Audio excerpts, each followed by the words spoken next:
여호수아 15장 20절에서 63절입니다. 20절. 이상은 유다 자손의 지파가 가문별로 받은 유산입니다. 유다 지파가 차지한 영토는 매우 광범위하고 성읍들의 이름은 자세히 나옵니다.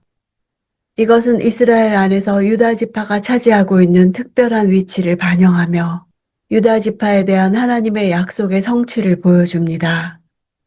야곱의 유언은 유다 지파가 특별한 위치를 차지하게 될 것을 예언했습니다. 신명기의 율법 규정에 의하면 장자에게는 두 몫의 유업이 주어집니다. 요단 서편 가나안 땅에서 유다 지파가 제일 먼저 제비를 뽑게 된 것과 유다 지파의 경계가 다른 지파에 비해 넓은 이유는 유다 지파가 실제적인 장자로서의 몫을 받았기 때문입니다. 21절. 남쪽으로 에돔의 경계와 맞닿아 있는 유다 자손 지파의 성들은 갑스엘, 에델, 야굴.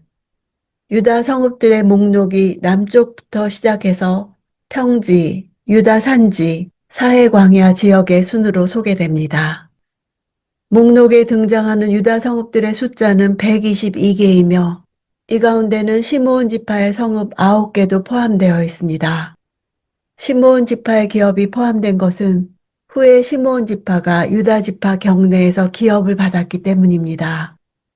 이러한 여건으로 인해 시므온 지파는 시간이 지나면서 자연스럽게 유다 지파에 흡수되었습니다.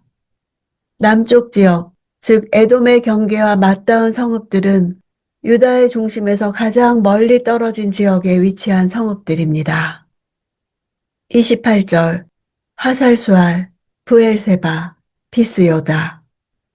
브엘세바는 유다 지파의 남쪽 지역의 중심 성읍입니다. 이스라엘 백성이 가나안에 정착한 후에 자주 등장하는 단에서 브엘세바까지라는 표현에서 알 수 있는 것처럼 브엘세바는 최북단에 있는 단과 대조되는 지역으로서 가나안 땅의 최남단을 가리킵니다. 이곳은 분지 지역으로 애굽으로 가는 길과 유다 해안길의 분기점을 이루는 상업로에 위치하여 전략적으로 매우 중요한 위치에 있었습니다. 브엘세바는 맹세의 운물 또는 일곱 운물이라는 뜻으로 이스라엘의 족장들과 관련이 깊은 지역입니다. 32절. 르바옷, 실힘, 아인, 림몬으로 모두 29개의 성과 그 주변 마을입니다. 유다 남부 지역은 모두 29개의 성읍으로 밝히고 있지만 실제로는 36개의 성읍이 나왔습니다. 해석은 여러 가지입니다. 아마 이곳에 기록된 36개의 성읍 중 일부는 유다 성읍으로 간주하기에 너무 작은 규모였던 것으로 보입니다. 또는 29개 이후의 성읍들은 후대에 첨가되었거나 후대 사본 필사자들의 잘못으로 보기도 합니다. 33절. 평지에는 에스다올, 소라, 아스나. 유다 평지에 위치한 성읍들의 목록입니다. 평지라는 단어는 낮다라는 단어에서 나와서 유다의 일반 산지들에 비해 낮은 위치에 있었습니다. 평지는 블레셋과 유다 사이의 완충지대를 형성해서 해안 지역의 블레셋으로부터의 공격에 대하여 이스라엘의 중요한 방어선을 이루었습니다. 이 일대에는 전략적으로 유명한 골짜기들이 있습니다. 여호수아가 아모리 사람들과 전투했던 아얄란 골짜기와 삼손이 블레셋과 자주 충돌했던 소렉 골짜기와 다윗이 골리앗과 싸운 엘라 골짜기가 있습니다. 평지 지형 가운데는 단 지파 성읍들도 포함되어 있습니다. 아마 단 지파와 유다 지파의 경계선상에 위치했거나 후에 단 지파의 기업으로 할당되었기 때문인 것으로 보입니다. 45절에서 47절. 에그론과 그 성들과 그 주변 마을들, 에그론에서 바다까지, 아스돗 근처에 있는 모든 성과 그 주변 마을 아스돗과 그 성과 그 주변 마을, 가사와 그 성과 그 주변 마을입니다. 곧 이집트의 시내와 대해의 해변까지였습니다. 45절에서 47절까지는 블레셋의 성읍 목록입니다. 에그론은 후에 단지파에게 주어집니다. 가사는 지중해 연안 평지 남단에 위치한 성읍으로 가나안 땅의 남서부 한계를 설정합니다. 이 세 성읍은 아직 블레셋 사람의 거주지이지만 유다의 성읍으로 분배된 것입니다. 따라서 이들은 앞으로 유다 지파가 정복해야 할 성읍들입니다. 63절 예루살렘의 주민인 여부수 사람에 대해 말하자면 유다 사람들이 그들을 쫓아내지 못했기 때문에 여부수 사람들이 오늘날까지도 예루살렘의 유다 사람들과 함께 살고 있습니다. 여부수 족속은 가나안의 7족속 가운데 하나로 가나안 정복 당시 예루살렘과 그 주변 산간 지역에 살고 있던 소수 민족을 가리킵니다.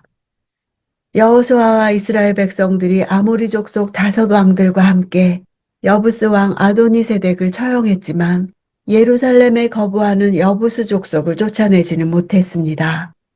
사사기에는 예루살렘이 베냐민 지파의 성읍으로 소개되기도 하는데 이는 예루살렘이 유다와 베냐민 지파의 경계선상에 위치한 특수성 때문입니다. 사사기에서는 여부스 족속을 쫓아내지 못한 책임을 베냐민 족속에게 돌리고 있습니다.